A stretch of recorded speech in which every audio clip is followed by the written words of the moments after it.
Кочани и Виница ги започна активностите во чест на светите Петар и Павле. Во Кочани свечено отворена манифестацијата Петровденски конаци. Во 2007 година се одлучивме на Ден Петровден на граѓаните на општина Кочани да им понудиме културно-уметнички избегнувања, да ги вратиме деновите пред години. Сега преку културно-уметничките настани да вратиме барем дел од Кочани пред години, кога во секој крај од градот одекнуваше стилот на традицијата, она надалеку позната, македонска. Граѓанска обврска е да се негува традицијата на својот народ. И граѓанска обврска е општествената и културната презентација на традицијата да се пренесува од генерација на генерација.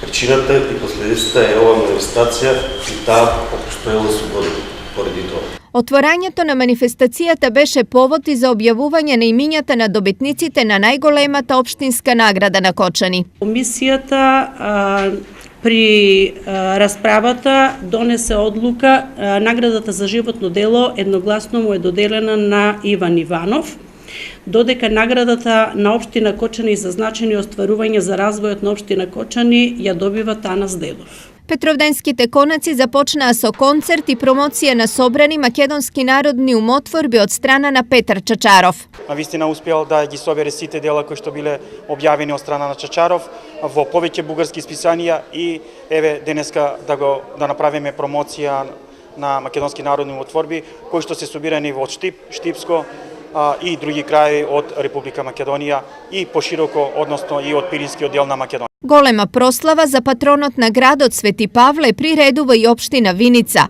Акцентот е ставен на првата заедничка македонско-бугарска работилница за копаничарство. Идоат 5 ученици кои се пројави во класата на копаничарството, заедно со својот професор и предвиничени во детското игралиште во склоп на комплексот на Александар парк, ќе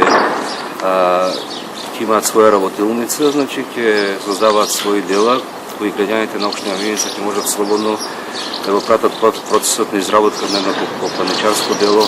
За прв пат во Виница е најавено гостување и на етногрупата Монистра, која се очекува да одржи голем концерт во центарот на градот. Во духовниот дел свештените лица од храмот Свети Архангел Михаил најавуваат камен темелник на камбанарија во дворот на црквата Свети Лука, чија изградба завршува на есен и се очекува нејзино официјално осветување.